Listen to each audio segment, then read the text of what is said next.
kondisi DAK tahun 2025. Harusnya nggak ada masalah, ini kan daerah bencana ya. Jadi Pak Ketua, dari sisi anggaran kami sudah siapkan, hanya tadi mungkin kalau satgas, ada banyak satgas, mungkin kita rapikan supaya masuk ke kami satu pintu sehingga bingungnya nggak di kita, bingungnya di mereka aja, yang jelas kita satu, kita bayar gitu Pak. Mungkin dari saya itu aja Pak, kalau ada. Tadi apa? Pak Tito udah ya? Anda? Udah aman? Yang mana? Oh, kalau nagih jangan malu-malu, kita bayar. Jangan, jadi saya tadi komentar dia pakai tentara untuk bangun di mana-mana kan. Itu sweatshop Pak, tentaranya nggak dibayar, boleh dibilang ya. Cuman kasih makan doang. Terima kasih Pak Mendagri. Sebelum ke yang lain, kami persilakan dulu Menteri Keuangan, Pak Purbaya. Ini waktunya boleh agak lama Pak. Yeah. Saya hanya terima kasih Pak Ketua. Assalamualaikum warahmatullahi wabarakatuh. Hadirin semua, selamat siang, salam sejahtera untuk kita semua. Jadi kalau peran Menteri Keuangan agak sedikit Pak, karena kami di belakang, kami cuman ya bayar kalau ada tagihan. Yang kami tahu kan selama ini satu pintu lewat BNPB, harusnya sih kita anggap lancar tadinya. Tapi saya baru tahu bahwa sebelah saya punya utang banyak rupanya. Bapak kalau ngutang jembatan jaminannya apa? Ya tentara Pak.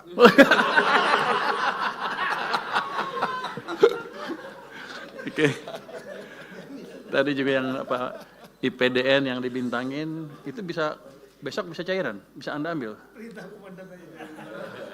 Itu mau kapan di deploy-nya? 26 tahun tanggal 3 26 dibintangin. Ya udah Pak, bintangnya sudah dicoret barusan sama saya. Kecil tuh. Saya mungkin ceritain sedikit apa yang sudah kami lakukan selama ini dengan petunjuk Presiden ya. Kami sudah melakukan percepatan penyaluran dana darurat, ini perintah Presiden. Total dananya 268 miliar, yang 3 provinsi, 52 kabupaten kota yang terdampak. Yang ini program Pak Presiden 4 miliar per kabupaten kota dan 20 miliar per provinsi. Itu sudah dicairkan semua Pak. Harusnya sih sudah dicairkan waktu itu.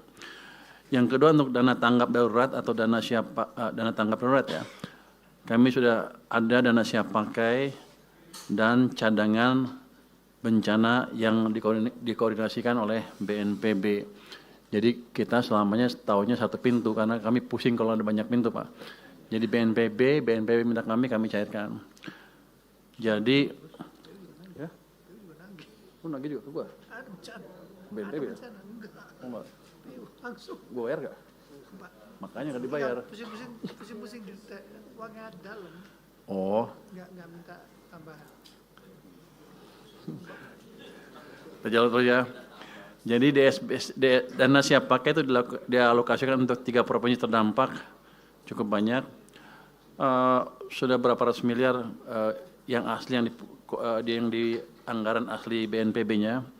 Tapi mereka sudah minta tambahan ke kami 1,4 triliun rupiah. Ini masuk tanggal 18 Desember tahun ini. Ini untuk bencana Sumatera sebesar 650 miliar. Sebenarnya saya mengantisipasi lebih besar dari itu permintaan dari mereka. Tapi karena seperti itu permintaannya ya kita alokasikan sesuai dengan permintaan. Sekarang masih ada tersisa siap pakai 1,51 triliun Pak. Jadi kalau besok atau hari ini BNPB bisa mengajukan ke kami untuk pembayaran utang jembatan, besok bisa cair Pak. Saya nggak ngerti kan, saya nggak boleh ngerti ya. Nggak, jadi uangnya ada, tinggal dipercepat. Jangan, kalau bisa besok, hari ini Pak, biar besok bisa cairkan. Jangan sampai tahun depan, kalau tahun depan anggarannya beda lagi. Jadi saya nggak mau habis hangus tahun ini, tahun depan jadi pengurang. Jadi kalau bisa dihabisinnya tahun ini itu ada 1,51. Termasuk yang dari PU juga Kalau Hunsra segala macam, komunikasi dengan mereka kita percepat. Tapi cuma tinggal 1 hari, Anda sanggup?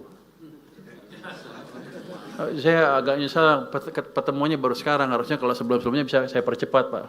Karena selama ini saya nunggu, saya selalu heran kenapa permintaan tambahnya lambat dan sedikit. Hitungan saya lebih besar dari itu.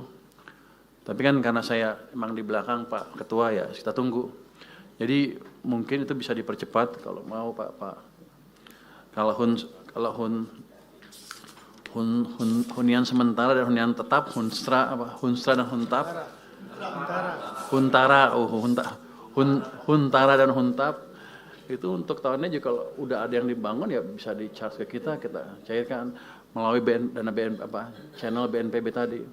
Karena saya pernah ditanya sama Istana, gimana penyaluran Anda? Saya tahunya 1 pintu lewat BNPB, yang lain kita nggak ngerti. Takut kebanyakan jalur Pak, kita nggak bisa verifikasi. Jadi dana masih ada 1,51, kalau bisa dicairkan cepat, dipercepat Pak Menteri, Pak ini. BNPB juga hanya dukung makan Pak, nggak ada beli barang, pengiriman semua, nggak ada. Bapak nggak minta kali? Waduh, saya udah minta semua orang Pak, nggak ada yang ngasih. Ada kondisi kan? Siap. Enggak, yang masih ada 1 hari kalau bisa diambil. Yang sehari ini besok saya carikan langsung begitu ada suratnya dari BNPB. Oh, cuma makan doang? Makan aja Pak. PU juga kasihnya makan doang. Oh, lu pelit juga lu. Barang dari kita ya. Lu jangan gitu. Lu BNPB kasih gue kasih duitnya. Jangan Ini dari gue gitu. Jadi kita siapkan. Di samping itu untuk memanfaatkan APBN 2026 untuk pembangunan kembali daerah terdampak ada estimasi kan 51 triliun. Tadi saya dengar hampir 60 malah. Jadi kita sudah alokasikan itu dari penyisiran dana, tapi nanti kita lihat seperti apa penyalurannya di KL dan sebagainya. Nanti saya akan tunggu masukan dari Satgas apa tuh? Satgas ya? BNPB, bukan BNPB, katanya mau saya nggak tahu. Pokoknya kalau ada Satgas atau BNPB sesuai dengan perintah Presiden, kami siap. Jadi dana untuk sini, untuk Aceh dan daerah terkena bencana, itu kami siapkan dan tidak kami ganggu. Tadi ada permintaan untuk apa? Supaya nggak dipotong ya. DAK-nya atau transfer ke daerah ke sini. Ini kan Aceh terkena bencana. Kita lihat sih kalau 2026 anggarannya turun sedikit itu. Tadi Pak Bupati minta jangan dipotong, gitu ya. Ini saya tanya tadi ke staf saya, itu yang motongin saya, yang mutusin saya bukan. Rupanya mesti minta izin dulu ke Pak Presiden. Jadi kami akan usulkan seperti itu untuk Aceh kali ya Pak ya. Apa 3 tingkat Aceh dulu yang paling parah ya. Itu nanti akan ada tambahan kalau disetujui Pak Presiden dan DPR mungkin itu 1,633 jadi triliun tambahannya. Jadi akan kami kembalikan ke kondisi DAK tahun 2025. Harusnya nggak ada masalah, ini kan daerah bencana ya. Jadi Pak Ketua, dari sisi anggaran kami sudah siapkan, hanya tadi mungkin kalau Satgas, ada banyak Satgas, mungkin kita rapikan supaya masuk ke kami 1 pintu sehingga bingungnya nggak di kita, bingungnya di mereka aja, yang jelas kita 1, kita bayar gitu Pak. Mungkin dari saya itu aja Pak, kalau ada. Tadi apa? Pak Tito udah ya? Anda? Udah aman? Yang mana? Oh, kalau nagih jangan malu-malu, kita bayar. Jangan, jadi saya tadi komentar dia pakai tentara untuk bangun di mana-mana kan. Itu sweatshop Pak. Tentaranya nggak dibayar, boleh dibilang ya. Cuman kasih makan doang. Jangan pelit-pelit juga Pak Menteri. Terima kasih, mungkin tanggapan dari saya seperti itu Pak.